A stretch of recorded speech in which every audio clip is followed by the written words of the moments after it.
Hey everybody, welcome to Live at 5. It's Wednesday, February 28th. I'm Beth Stevens. And I'm Paul Wontorek. And, did you want to say something else? And we're here with Matt Roden. Hi everybody.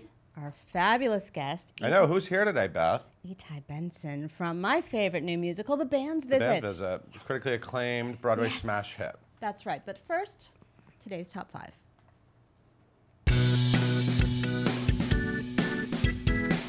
Once on this Island is hitting the road. This is very exciting. Now, we talk about Once on this Island every day, I feel like. That's right, we have and to. Yesterday we had Kanita R. Miller here, and you should listen to that podcast. Yeah, it's hitting the road, which isn't a big surprise. But what's interesting about it is obviously it's in the round production. Oh, that's true. So the Circle in the Square, it was very specifically created for that theater. Michael Arden wanted that theater, and so they, it's very much a part of the production. So it'll be interesting to see how it'll work on the road because there aren't theaters like that all over the road. True. And sometimes tours go on sort of special tours. Like remember Fun Home went on sort of smaller theater tour, but there aren't in the round theaters like that. So and it's playing at the Amundsen Theater, which is not in the round. I don't think they're ripping out the entire orchestra of the Amundsen to put the goats in. So they're going to probably be in a proscenium theater, which would be an interesting challenge for Michael Arden, which would be something we should talk to him about. Do you think the goats will go on the road? Yeah, totally. Oh my you have to. Amazing. But it's not happening until fall of 2019. And like I said, it'll start at the Amundsen and then additional cities. And casting will be announced at a later date. Now, when we say a later date for casting, we mean in like a year and a half. Yeah, it's going to be a minute. So true. Speaking of casting and the Band's Visit, Tony Shalhoub is taking a temporary leave of absence from the Band's Visit. What do you want to tell us Because he's on that? one of my favorite TV shows. One of the best TV shows. Okay, so Tony Shalhoub is going to take a temporary leave. Dariush Kashani is stepping in as Tufik, the leader of the band in the Band's Visit. So what is your favorite TV show? The Marvelous Mrs. Maisel, which I watched the entire series twice. So good. I watched the whole thing and then I watched it with my parents over the holidays. Love it. So, but Tony Shalhoub will be back, and for select performances beginning in May. So don't worry. Oh, he'll be back for Tony voters. That's perfect. Got it. He deserves it. I see you, Tony Shalhoub. Stephen Schwartz, composer we know and love, is working on a brand new movie musical. Well, and hopefully he's also working on Wicked, the movie yeah, musical. we need that. But I've heard of that. That's a topic that always hovers. But this is a new one about the life of Hans Christian Andersen. I know nothing about his life. Do you? I feel like was there an old movie musical about him? Anyway, there will be now. I can't answer. David McGee, who wrote Mary Poppins Returns, which will come out at some point. We've been talking about it for about 3 years. Is writing the screenplay for the film. It'll be produced by Neil and Craig, as we call them in the industry. Neil Zayden and Craig Zayden and Neil Marin, who of course are doing Jesus Christ Superstar Live right now. And Ansel Elgort from Baby Driver, who thank you, Matt Roden, for that inappropriate reaction. He's great. He's in talks to start. Now, he has a musical theater past. Do you remember that? I do. He went to LaGuardia High School, didn't he? He did a bunch of, we found like clips of him doing musicals. Anyway, so he is a Broadway baby who's just never been on Broadway. Sure. And it is described as, a 4-quadrant epic musical fantasy. I don't know what that means. Like a heart. But I'm excited for it. And they may want to turn this into a Broadway musical eventually because Stephen Schwartz is writing the score. So it's probably going to be incredible. So yeah. Awesome. Stay tuned. We have a new actor-musician musical. It's not a new musical, but they're doing a version of You're a Good Man, Charlie Brown with actor-musicians, which I think is really exciting. Actor-musicians. Actor-musicians. That means the actors are going to play the score. Yes. A la a John Doyle production. It doesn't mean like the Band's Visit. There's some actor-musicians. There are. This is more like like the John Doyle. This is like the John Doyle. John Doyle started like company at this same theater. That's right. He did. Cincinnati, he did company there. Yeah. He also did Sweeney Town. This is not a John Doyle production. It's Bill. Inspired by that idea, which I don't think he invented. And of course, the great Sweeney Todd production as well. Yes, with Patti LuPone. Bill Fennelly is directing. Now, here's something interesting. Nick Searley, you know him from the Skivvies, will be playing Linus. On the picture on the side. He plays instruments in the Skivvies. That's what He's a musician, yes. And it looks like Charlie Brown plays a trumpet.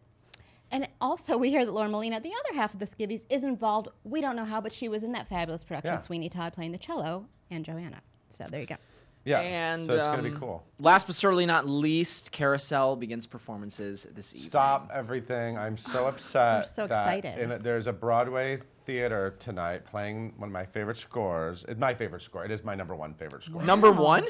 And it's number one. Number one. Carousel As a is score. the best musical ever written. Wow. I mean, that's I'm debatable, sorry. but we could have that That's my discussion take on another it. time. Wow. Okay. And they're playing it tonight with this amazing cast, and I'm not there. But you will see it. No, I'll see it. I'll Okay, see give it. them But some you time know, to I'm wondering settle if in. maybe I'll end up seeing it. I won't. I'll wait. I'll wait. It's the first preview. Anyway, it starts tonight. This is going to be a really exciting production. Oh, yeah. Jack O'Brien, Jesse Mueller is in it. Josh Henry, Josh Henry's in it. Lindsay Mendez. Yeah, We're excited. Yeah. I can name Alex the whole cast. Gimignani. Anyway, it's an amazing Justin Peck choreography, I'm sure. Yeah, It's that's gonna be exciting. It's going to be gorgeous. So everyone who is lucky enough to see Carousel tonight, I envy you. Aw. Well, I'm going to kick you out, Paul. So it's I'm been gonna nice see talking to you. You can go think about Carousel. Etai Benson's here. Matt, tell us about Etai. I would love to. Etai Benson is a New York-based Israeli-American actor. Most recently, Etai played the role of Adam Hochberg on the first national tour of American in Paris. On Broadway, he was the lovelorn Munchkin Bach in the smash musical Wicked. He's a graduate of the University of Michigan, Go Blue, musical theater department, and the Moscow Art Theater School. He's currently starring as Poppy in the new Broadway musical, The Band's Visit, and that is what he is here to talk about today. Ladies and gentlemen, Beth and Etai. Matt, that was wonderful. Etai, you're in my favorite musical, as I talked about. Well, thank you. First of all, you have such a great number in this show that just embodies all anxiety. Yes. Let's Yes, talk it does. about that number. I keep telling everybody that I'm basically just playing myself in middle school. Like, I really think like everybody goes through this like poppy phase of just complete lack of self-confidence in dealing with the opposite sex. So for people And- who don't know what it is, set it up for us a little bit. Okay, yes. So Poppy is he's a young guy in this little Israeli town, and his main source of anxiety is that he cannot talk to girls. Like he has a whole song. It's called Poppy Hears the Ocean, because every time he tries to talk to a girl, all he hears is. That's like the There's nothing entire wrong with your song. earbuds, people. That's really what it sounds like. That's an entire song built around that noise. And so it's just he has this like song that's just a freak out. It's like a 5-minute freak out about him trying to talk to girls and how his palms start sweating and he freezes. Smells like a and falafel. He smells like falafel. It's really It's not depressing. So would you call him the lovelorn Munchkin of the Band's Visit? He is. He's basically Israeli Bach. It's really Yeah. That's awesome. All right, now you had to roller skate for this role. did. Did you have a roller skating past that you can share with us? Well, no. Oh, no, you In fact, I didn't. But of course, when they asked me if I did, I said yes, like a good actor. Right, you have to say No, yes. I mean, it was actually kind of crazy because, when I auditioned for this and I did callbacks and work session with the director, and I felt really good about the final audition. I left that room being like, all right, this You is nailed mine. it, I yeah. nailed this. This is one of the best auditions I ever gave. And then I get a phone call and I'm like, here comes the offer. Here we go. I pick up my phone and they say, so do you know how to roller skate? Because that comes up all the time. Yeah, it comes up all the time. And of course, no. And I said, yes. And they said, okay, well, we're going to need you to make a videotape of you roller skating and singing the song, the Poppy song. And we need it in about 24 hours. And I was flying back. I was on an American Paris tour at the time, and I was flying back to Cleveland on tour. So I had 24 hours to find a pair of roller skates, like learn how to roller skate while singing, and like choreograph a little routine and videotape myself and send it in. And magically, somehow I did on a 5-show weekend of an American in Paris. And it was That's amazing. insane, but it's just one of those stories of the things we have to do to And get now a job. you could be in any of the great roller skating musicals. There are many. Yes, there Right? are many. I can name This is really two, just maybe. priming me for the Starlight Express revival. That's right. Or Xanadu. Yeah. Those are the only two I can think of. So before this, of course, you did Wicked. Yes. Tell me about that experience. First of all, who was your Glinda and who was your Elphaba? Oh, I've had them all. Oh, No, Wow. so I did Wicked over many years. you did and on Broadway. You did the tour. I did the San Francisco company first. Okay. Then Broadway, and then a couple years later, I joined the tour. So my first, I'm trying to remember who were my first witches. Kendra Cassbaum was my very first Very Glinda. good one. Very good one. And Teal Wicks, who then I Wow. later did it with on Broadway. Mm-hmm. But I also got to do it with the great Eden Espinosa, who was just Wow. incredible, and Mandy Gonzalez and Jackie Burns. Like, these women are just so insanely talented. I couldn't It believe feels what like they it's did. such a big machine, Wicked. Like coming Yeah. into that, how does that work when you're rehearsing for it? Sure. I mean, it feels like, Well, how do you even get involved with Well, all the band's that visit. stuff? The band's visit is my first original Broadway cast. Right, So right. up until then, I had only had, like in Wicked, I was replacing. So normally when you rehearse a show, it's like a new show. Everybody's together and Yeah. you're discovering and figuring out these scenes, and the staging is changing. But here it was like me and a stage manager in a room with numbers, and him telling me, okay, on this line you cross right, and then you cross left, and then you cross up, and then you look at Glinda here. And it was me doing scenes with the stage manager, who was, okay actor, I guess. And it was really tricky because I had never learned a show like that. And then you have the put-in So the rehearsal. first time you do it, like in front of an audience, is your first time doing it with the full company and the orchestra. Oh yeah, you have one put-in. You have a sits pro by yourself. No. You have a put-in rehearsal where you're in costume and everyone else is in street clothes. It's like you don't really have full lights. You have half the set, and then a couple days later you're on, in front of 2,000 people. Amazing. And I cannot even remember that first performance. It was like, I don't know. I went into a fugue state for like 3 hours. Let's talk about your background. So, as Matt said, you're an Israeli American. Yes. You grew up in Florida, is that right? Well, we moved around a lot. I was born in Boston, and then about 6 months into my life, we moved to Israel. Oh, okay. And I was there for a few years, just as a toddler, basically. And then we moved to Florida. So it's kind of like the Jewish trifecta of Boston to Israel to Florida. And so I grew up mostly in Florida, but we would go back to Israel every summer because a lot of my family's there. There are some real Middle Eastern folks in the band's visit. Do you have a little Absolutely, brotherhood? Yeah. Well, Ariel, who's my scene partner, who plays Khaled in the show. He's been one of my best friends for years now. Oh, really? And he and I and Sharon Saig, who's also in our show, we met doing a different Israeli project years ago, like a You workshop. all speak Hebrew? We all speak fluent Hebrew. That's amazing. And we connected and we're like, I can't believe there's other Israelis and Hebrew speakers in, music theater in New York. And we became really good friends. And then we all wound up in this show. And we also have people of Arabic descent and Arabic speakers in the show. It's really cool to actually have my heritage and what I truly am portrayed on stage and be able to speak my language. That's amazing. On stage. I never And thought there it'd be is possible. some Hebrew and I assume Arabic in Yeah. the show. Oh, there's what are plenty. they saying? Are you allowed to tell us? Well, Itamar Moses is also someone, the book writer, is someone Yeah. you have a history with as Yes, well. yes. I worked with him on The Fortress of Solitude, and I did a reading of one of his shows, Nobody Loves You. Like, he and I have worked together a couple times. He's terrific. Okay, spill. What are you guys talking So, about? well, if we're trying to teach Hebrew to some of the non-Hebrew speakers. So, like, John Cariani will learn a new phrase, and like while we're hanging out back in the cafe, he'll say something to me. Sometimes he'll say like, "You look really short today," or something like that. In Hebrew.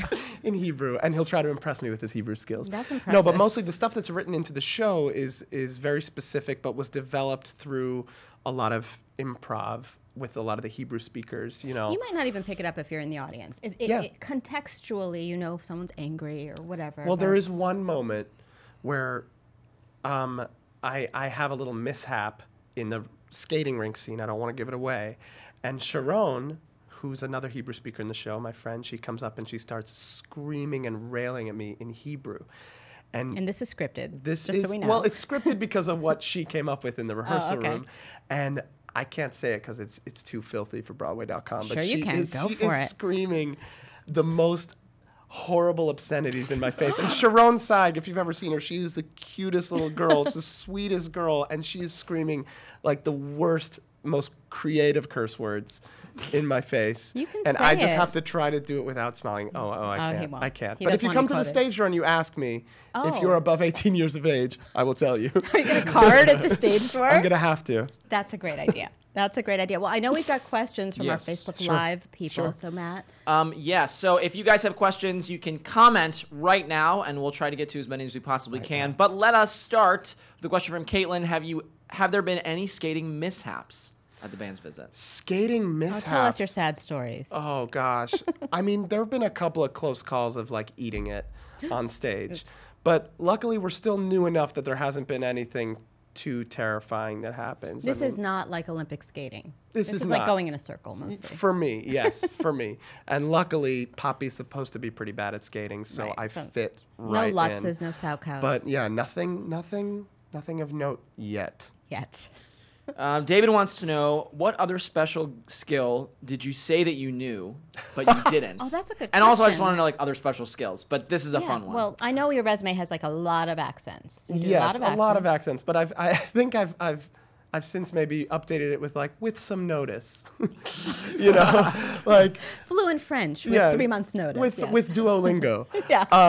But you know, I played in in middle school and some of high school. I played trombone. Oh, you could be in Charlie Brown. Yes. Actually, wait, are they still casting? No, but I played trombone for a couple years, so I do put trombone as like Patti a skill, LuPone plays but- the tuba. Exactly. It might take me a little bit of time to get back into it. So if John Doyle's looking for a trombone player, Right. give me a couple months. I'm sure it'll happen. I'm sure it'll happen. Yeah. So there's nothing else that you've lied about? And not that it's a lie, an embellishment. An It's embellishment. all truth. It's All truth. We're actors. It's always the truth. Yes. George wants to know, is there a specific reason why you changed your name? Let's give the background. Yeah. So actually, when you were in Wicked, your last name was Ben Shlomo. Ben Shlomo, yes. And it has since changed to Benson. And part of that was a very personal decision. But, you know, it's funny. Like, when I pronounce it and I say Etai Ben Shlomo, it's a very Israeli name. When we say it here in the States, it's Etai Ben Shlomo. And it's a very specific... Is that what I just sounded like? No, not you, not you. okay. But a lot of people, they look at it, it's a very specific, very intimidating Say looking... it again the way you say it yourself. Etai Ben Shlomo. That is beautiful. It's a very, you know, but people see the word Shlomo and it's a very specific, it's not even like Itai Stein, it's like Itai Cohn. Shlomo. I mean, it's a Shlomo. very, you Yeah. get very specific vibes from that name. And what I did was, because I knew I kind of wanted to change it and not make it so specific, but Itai is a very Israeli name that I wanted to keep. And Ben in Hebrew means son of. Right. So I just took the English translation, son, and put it next to Ben. And so it still feels true to who and what I am. And when did you do that? Gosh, a couple of years ago now, maybe. Did you have to go? You had to go through equity and do all of that paperwork. Yeah. I did it through equity, and I think it was 3 years ago now. Yeah. Amazing. Kellen wants to know, I think that's how you pronounce the name, what's your favorite song to perform or to be a part of? My favorite song to perform in the band's visit, I think "Answer Me" is one of the most beautiful songs that David Yazbek has ever written, and he's talked about it as he's trying to capture the sound, what it sounds like when borders disappear. Wow. And when everyone's singing together. And there's really only about 8 seconds of the entire cast singing together. And that 8 seconds is just like bliss on stage, just hearing everyone harmonizing on that beautiful song.